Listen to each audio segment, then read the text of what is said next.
Good morning, everyone. This is Emily from Grammy's Garden. I'm so glad you're here with me. Today, it's a bright sunny day. We just had we're coming off of a week of 0 to sub-zero temperatures, and now yesterday we hit 61, but that's kind of what it's like in Missouri period. So what I'm going to be doing today is I'm going to be making a couple loaves of homemade bread, and I'm hoping to also get some banana bread to have on hand in case somebody comes that would like a little snack, including myself. So the first thing I'm gonna do is get this bread going, and I'll go into detail about it. I think I said before in the video that I used to bake bread regularly, and after 30 or maybe 40 years of not baking bread, probably 40, it's really a challenge for me. I just can't get what I'm wanting from it. I want that soft bread that like you can use for sandwiches and things. So I'm going to make 2 loaves, and I'm going to keep one hand and freeze one. So anyway, I'm going to get started here. I've got my guidebook right here because I need a guidebook. I still am needing a guidebook. So the first thing I'm going to do is I'm going to get 1.5 cups of water. And it needs to be between 105 and 110 degrees. You want it warm so it can activate the yeast, and you don't want it too warm or it'll kill your yeast. I don't measure the temperature of it. I do go by just kind of how it feels. So I'm just going to get some warm water out of the tap. Some recipes will tell you filtered water. My filtered water is really cold and I don't want to warm it up for this. Getting water out of the tap was never a problem for me in the past. So I'm doing it like you would test a baby's bottle on your wrist. That feels about right. I also have been afraid of too much water, and I'm learning that actually to have a moisture dough is fine. So I'm going to go with that, and I'm going to be sure I'm going to recheck this.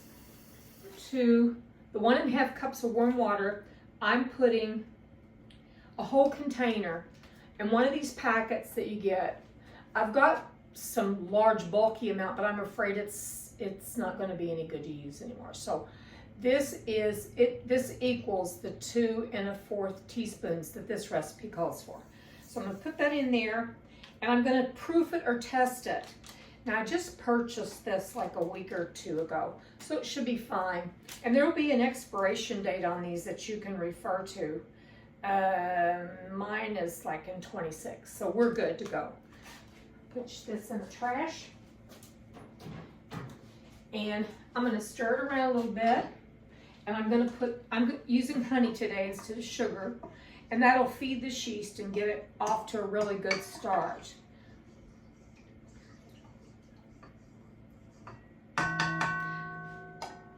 I'll probably edit some of this out so you all don't have to sit there with me as I'm like getting everything together, and I try to get it all together beforehand. Let's see. And I'm going to need, a tablespoon of honey. So I'm going to get my tablespoon. I'm not going to guess at it. I think 3 teaspoons equals a tablespoon. And if I get a little bit more than that, that's going to be okay. This honey is very precious to me. This is honey that came from my daughter's bees. She's a beekeeper, and you all might go back and watch some videos I have on her actually helping me with me feeding feral bees here at my house. But she has worked and worked and worked to keep her bees going, and we've had a really pretty brutal winter. It started out fine. It didn't end up so fine. It's been, like I said, 0 and sub-zero, especially with the wind chills. All right, we'll just set this over here and take care of that later. And I'm going to stir this honey around so that the yeast can all get really get going. The yeast essentially feeds on a sugar, whatever kind of sugar you put in there, or like honey, or anything that you decide to use, which I don't think people use much more than sugar or honey. They might use molasses sometimes. I never have. I've never come across a recipe like that. So I'm going to let this proof, which when it proofs, I'll show you what that looks like. It just starts getting kind of bubbly at the top. And I think this is going to be pretty good. Then I will, I'm going to put the directions to this down below. If you're looking at this on your phone or on your computer, you just tap the more, where it says more, and that's where I go ahead and put my directions for all the recipes I do. Whether I'm canning foods or baking or making a dish, whatever. So I'm going to give this a few minutes and I'll be right back. Okay, this is what it looks like when the yeast, do you see the bubbles? And I can see like all throughout it, it's getting cloudy and smaller bubbles down underneath. So that has proofed enough and we can get on with it. If you're wondering whether or not your yeast is alive, proofing it is really important because, and I would proof mine anyway. It's really important because it lets you know that your yeast is good before you put a whole bunch of your products in there, like your flour, and it's not going to work. And I'm using olive oil too. So set you back over here so we can see everything.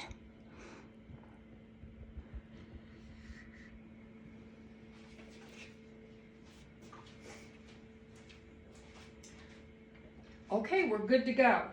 Now this recipe says to go ahead and put in next that you put in the olive oil and the salt, then the flour. I'm going to put the olive oil in next, not the salt, because salt and yeast can kind of be a little funny if you put it directly in. And when I say funny, I don't want anything to cause this not to rise well. And salt kills things. It kills yeast. You know, so not when it's all together like that. Like on top of the flour, it'll disperse. So let me see. I think it's 2 tablespoons of olive oil. I want to be sure. This olive oil is very mild tasting. It's 2 tablespoons. I'm going to put it right in on top of this.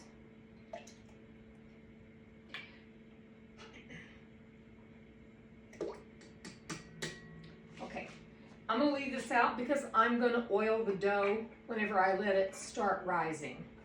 I'm going to put a little bit of oil on it. All right, I'm going to use this to stir it. I might as well use the bread hook. Uh-oh. Uh-oh. I would have sworn it was hooked well. It's going to be now.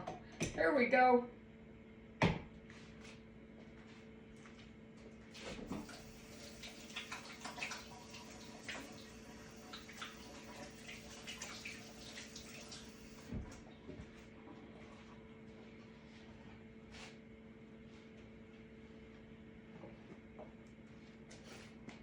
What I'm going to do is just blend this olive oil in with the yeast and honey and water.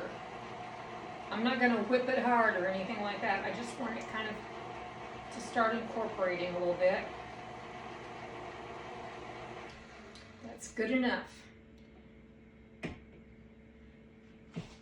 Okay, I'm ready to add the flour. The recipe calls for 3½ cups of flour, and this is for 2 loaves.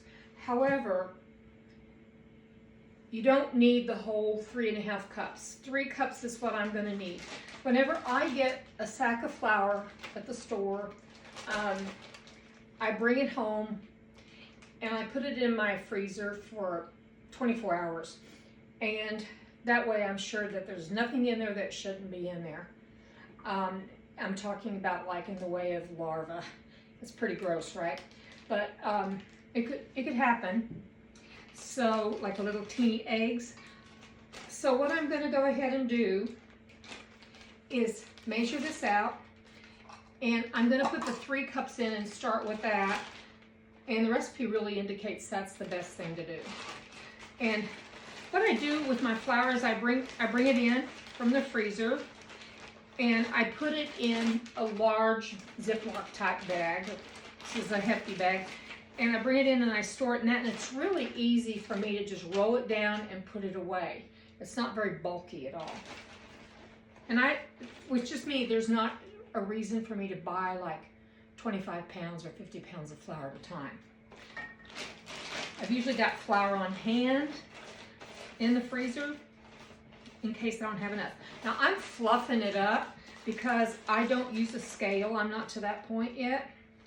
I fluff it up and I make sure that it's an even.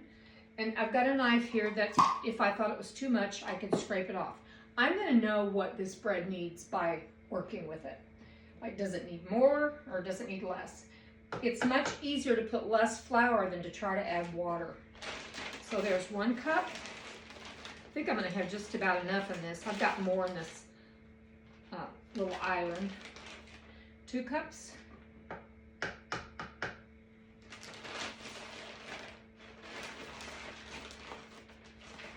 And I keep fluffing it. 3 cups. You'll see some people take a spoon and dip it with a spoon, and that's another way. I just fluff mine up.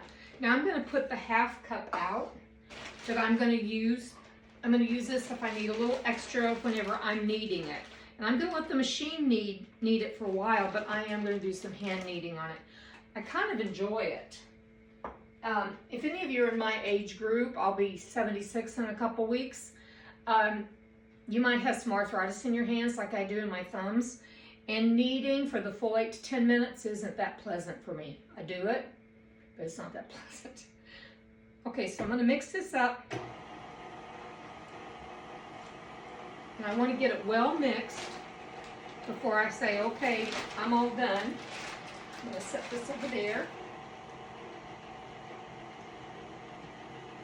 So I'm going to let this mix for probably 8 minutes. It's not so much flour, but this smaller Mixmaster, it's a KitchenAid, but it's not got a really powerful motor.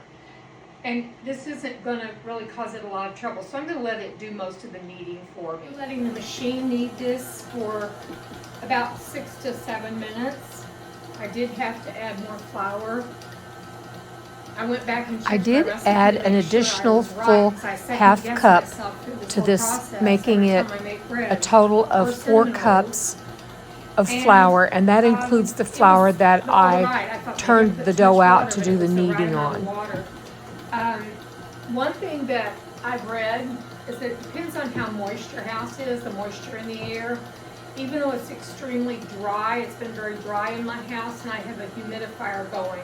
It's a very small little humidifier, so I don't think it would affect it that much. But the room feels comfortable. It doesn't feel too dry or muggy. It's not going to be muggy when it's 50 degrees outside. But so I'm about ready to take this out. I'm going to show you what this looks like. Turn it off and show you. It's still kind of pulling away from the beater or the dough hook.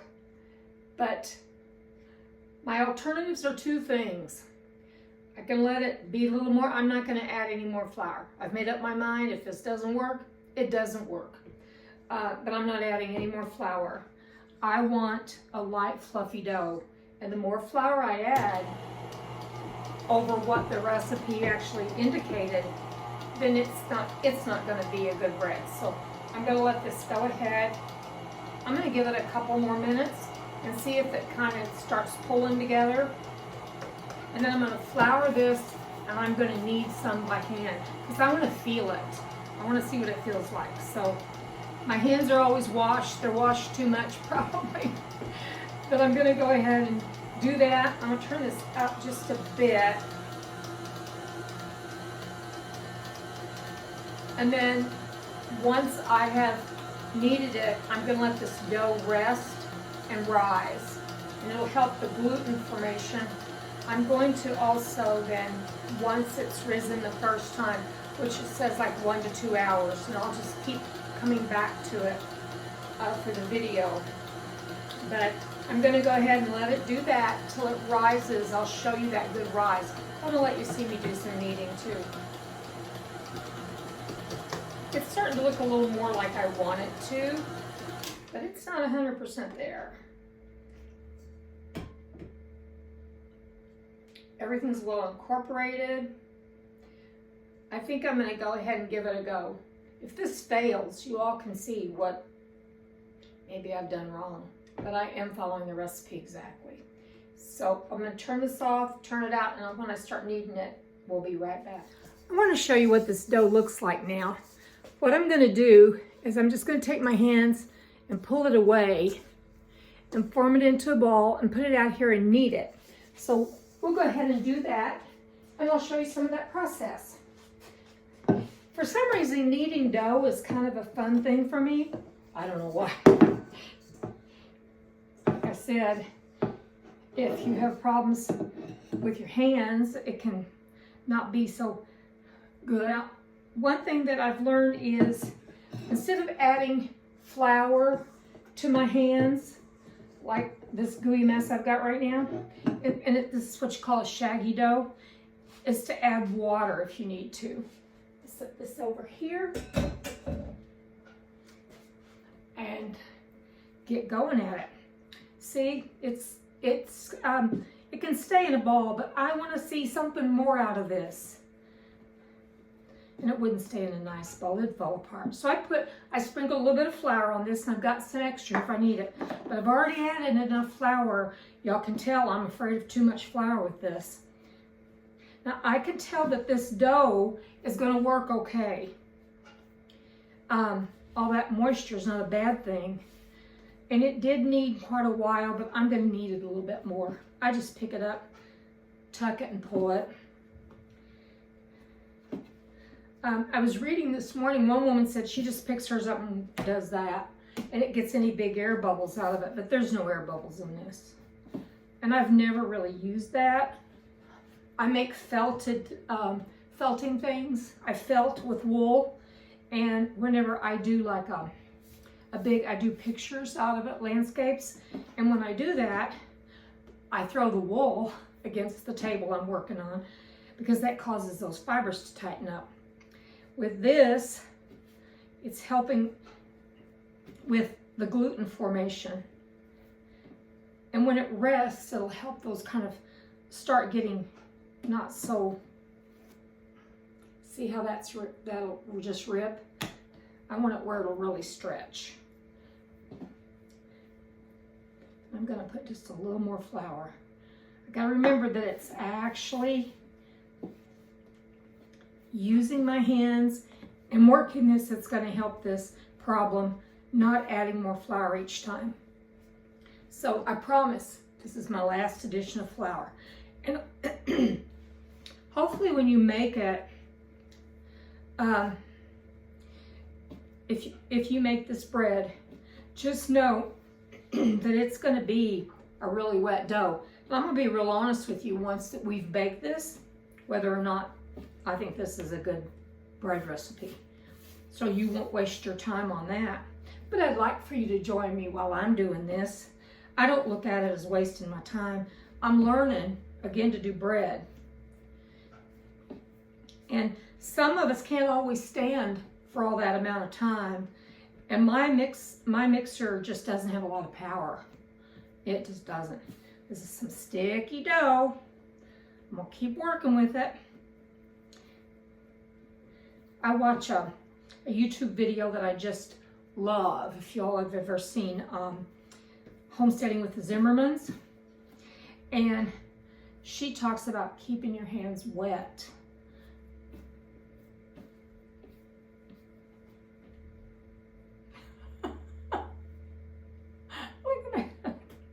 I have to laugh about it. I can't cry about it. I'm not going to cry about it. There's worse things in life than your bread. You're making a video and your bread doesn't turn out right. I know we can all agree on that. But you know, it's such a pretty day here in Missouri, and I thought, I'm going to make some bread and I'm going to video that. Here's what I'm going to do. This is just sticking to me and sticking to me. Now I do make breads that turn out great, like the no-knead breads, because this is how they're supposed to look. This one is supposed to be a nice pretty ball, but it's not. What I'm going to do is I'm going to keep this. I'm not working anymore with it. It's had lots of minutes, like 8 to 10 at least, and then I've kneaded it here for a little bit. I'm going to go ahead and I'm going to put in a little bit of oil in a bowl, and I'm going to cover it with a cloth, and I'm going to set it aside. I've got my oven already pre-baking because I'm going to make banana bread too in the interim while this is rising. I have hope for this bread. I really have hope for it. Don't ask me why, but I do. It'll be good. It'll be good. However it turns out, it's going to be okay. So I'll let y'all see this process. Okay, I have the bread rising, and it's time, and it is rising, so we'll see. It looks like it might work. I'm going to be making a moist banana bread. It only calls for 2 bananas, very ripe, and these are extremely ripe. I just squish mine up with a fork. Actually, these are riper than I thought they would be. The riper they are, the sweeter they are. If you want to make banana bread and you don't have really ripe bananas, go ahead and you can put them in your microwave. I just put them in like 15 seconds and see how they are. But it will essentially do what ripening does, in that it softens them and makes them easy to work with. So these were some that I had on hand, and I bought them just to make this. Okay, then we've got these. I'm going to put these in here. I'm so glad that bread's rising, you all. It's like that would have been a big disappointment for me. But as I told you, I'm no expert bread maker, that's for sure. I'd like to get a lot better at it though, because I do like, when I read the ingredients that's on bread in the stores, unless you get a real specific kind, and I did find one at Aldi's.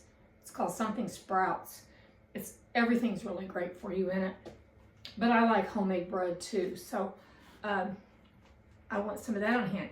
The next thing I'm going to do is put in, you can use either yogurt for this, or if you don't have yogurt and it needs to be plain, you can use sour cream, and I'm using sour cream. I don't want to use up my yogurt. I buy organic yogurt, again from Aldi's, and it's so good.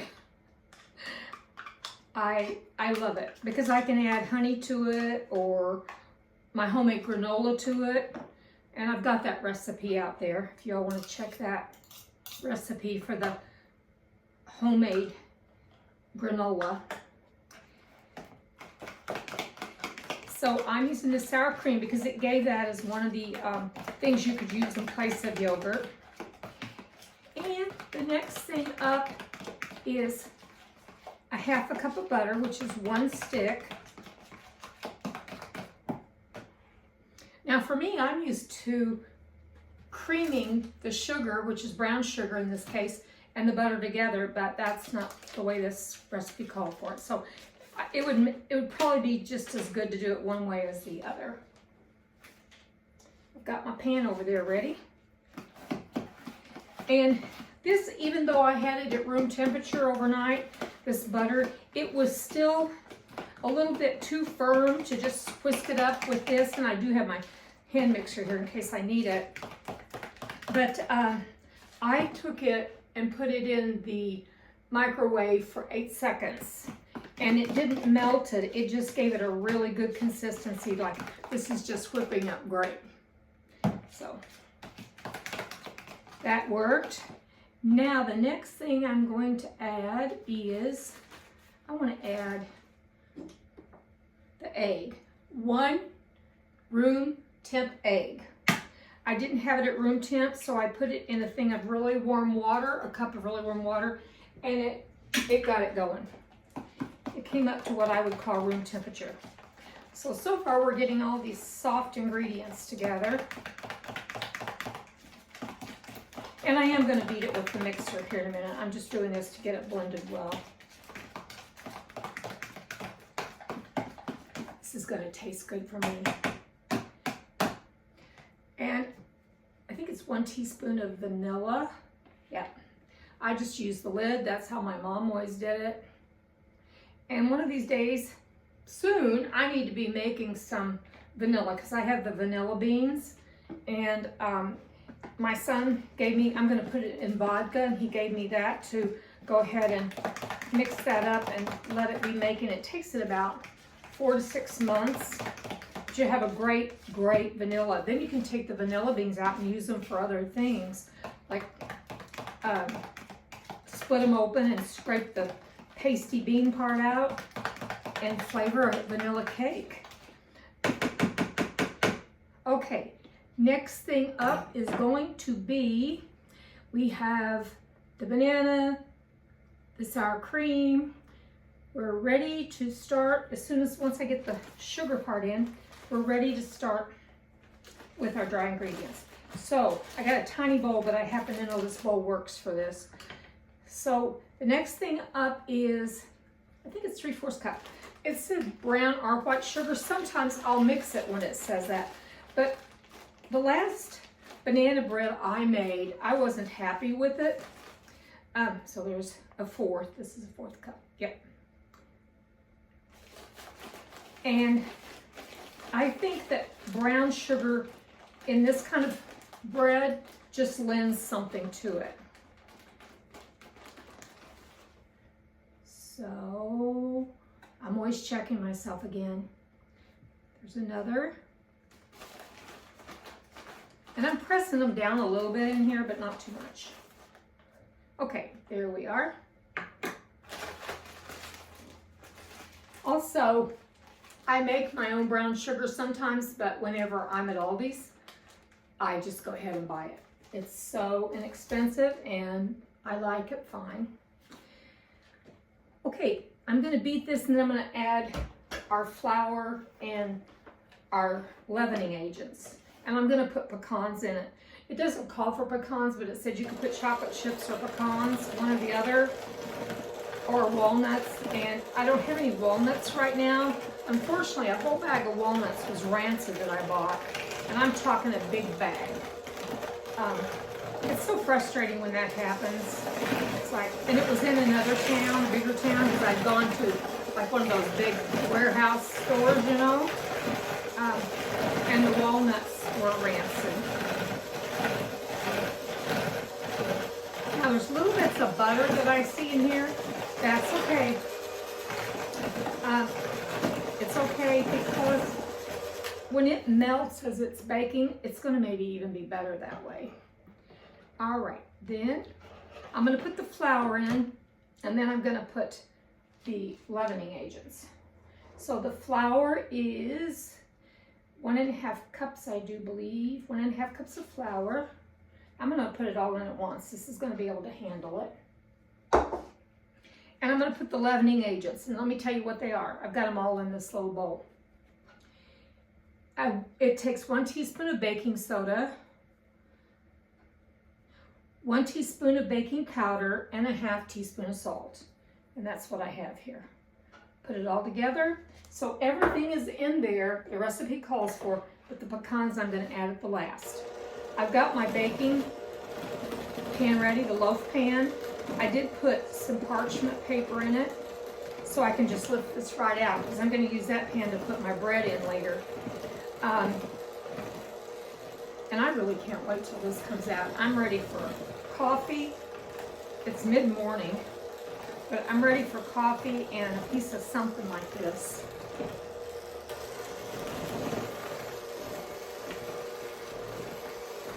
So I hope you all have been well. Hope you fared it okay through this winter. Our winter it hardly started, and then when it did, it was a vengeance, and it was very cold. Very, very cold.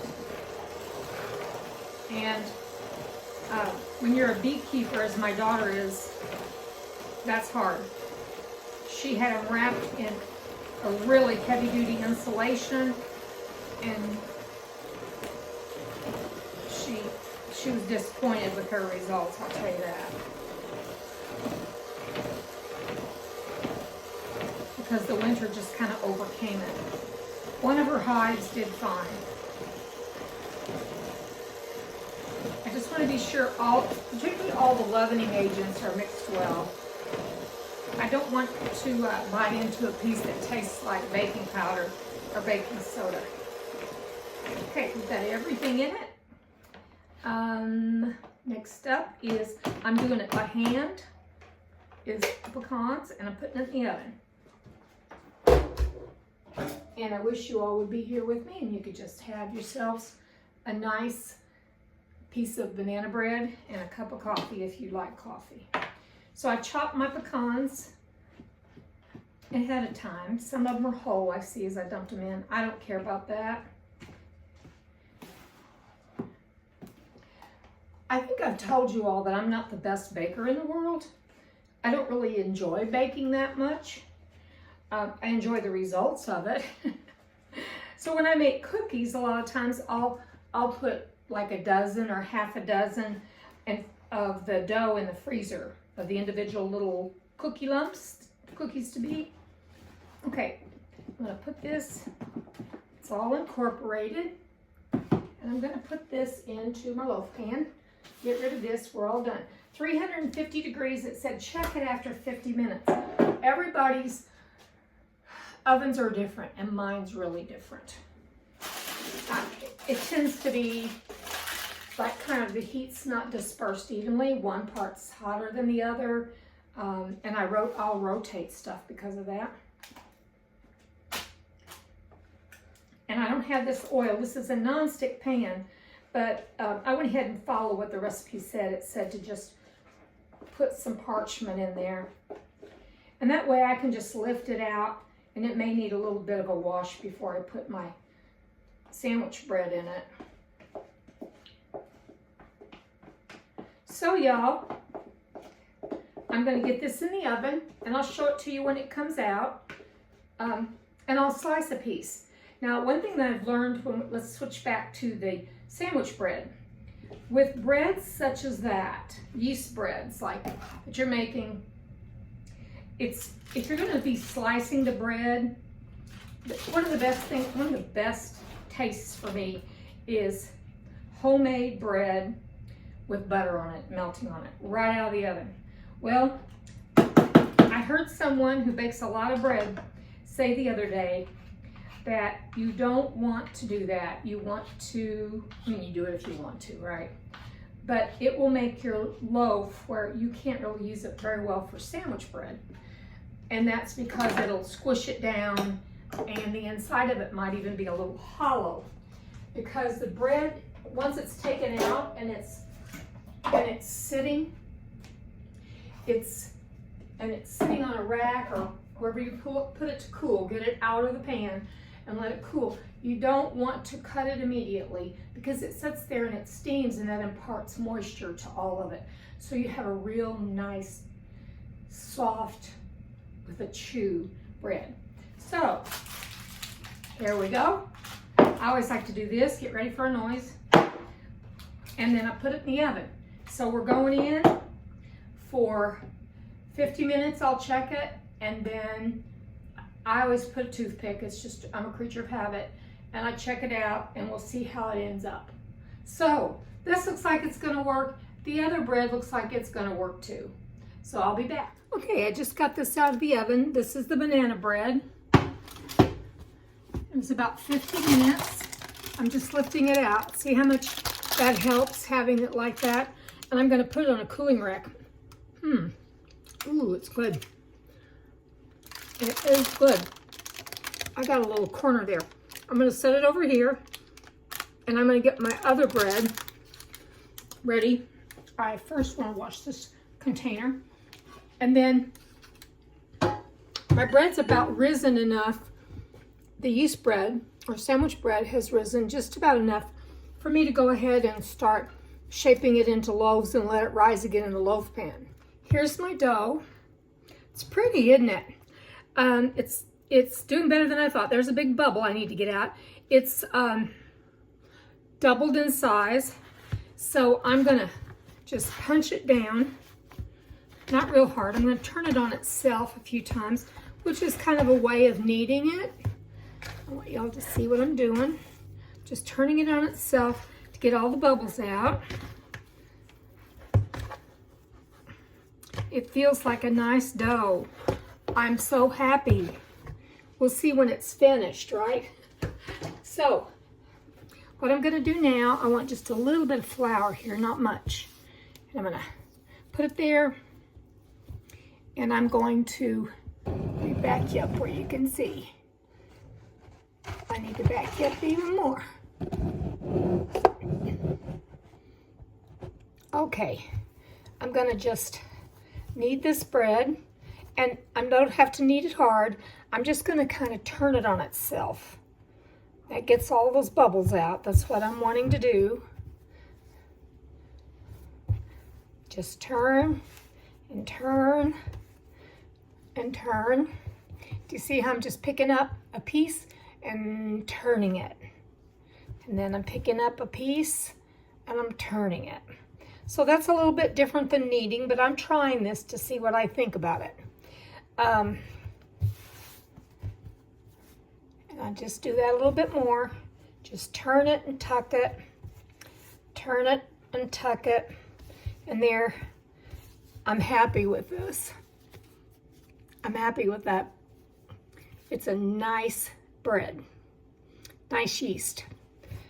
I'm going to divide it in half. Squish it out. It's still bouncing back quite a bit.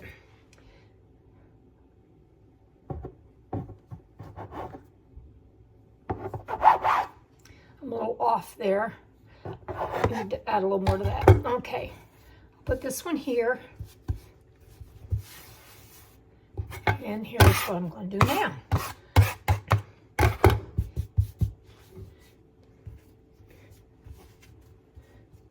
I'm going to push it out with my hands.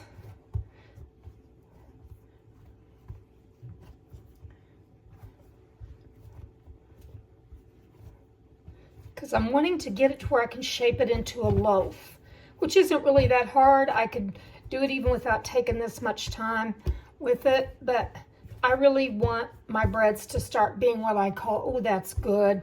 Or even like, you know, 2 days later, that's good on a sandwich. My pans are just regular loaf pans.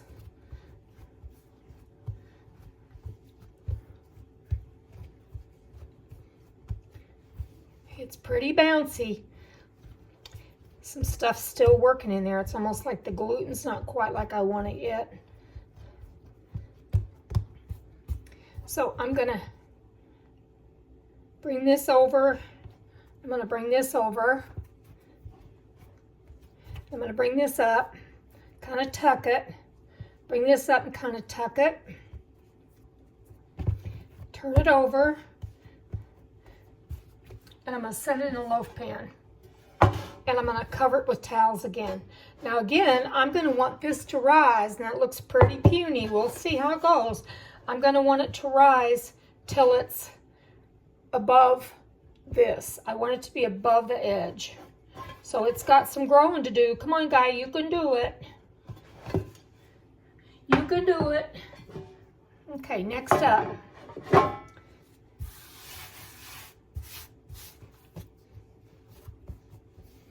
I don't know, this feels like in better shape, and it came out of the very same thing, so who knows?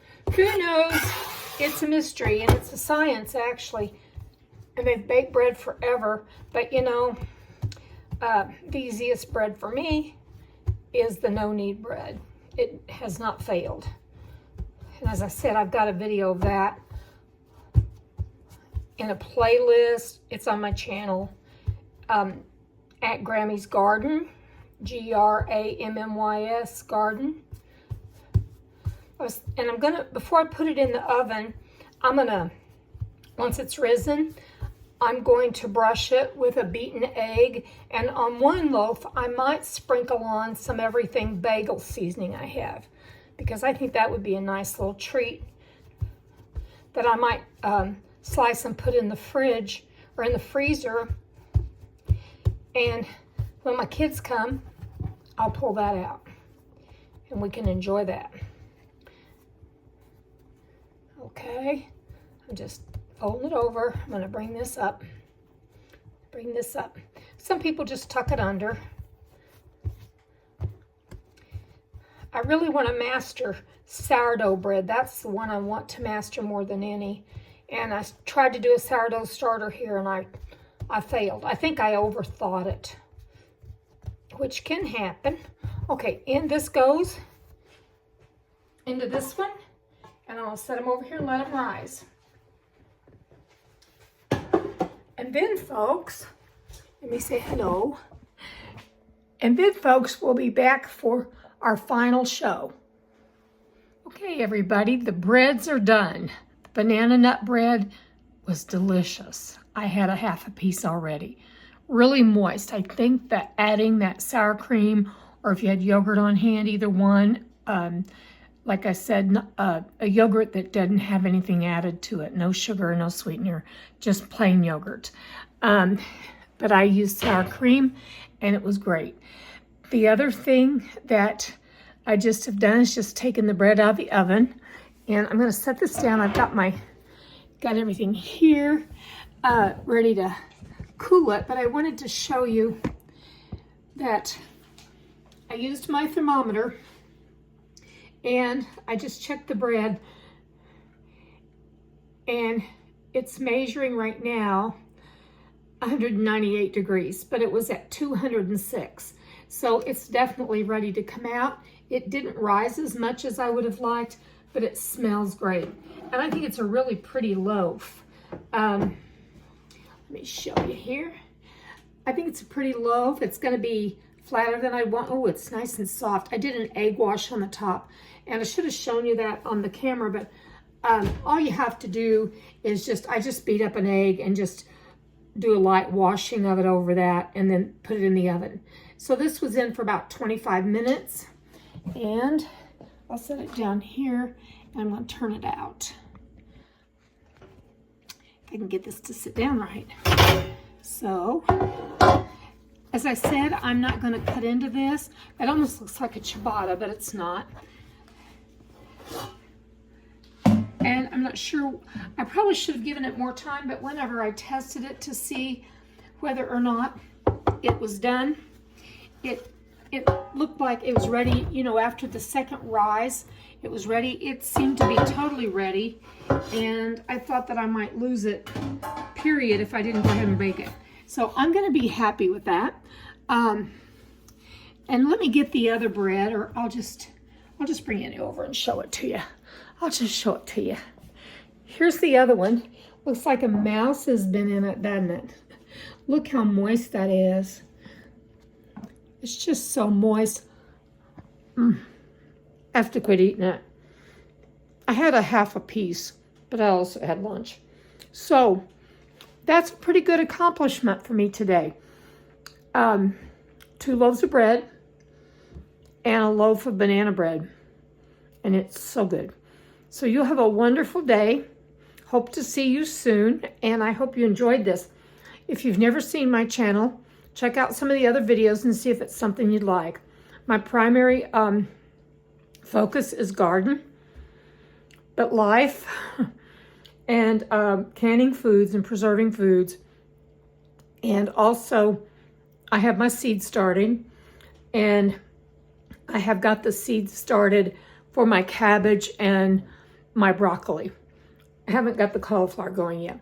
So anyway, y'all have a wonderful day. And I wish I could share this with you. It smells delicious in here. Bye-bye.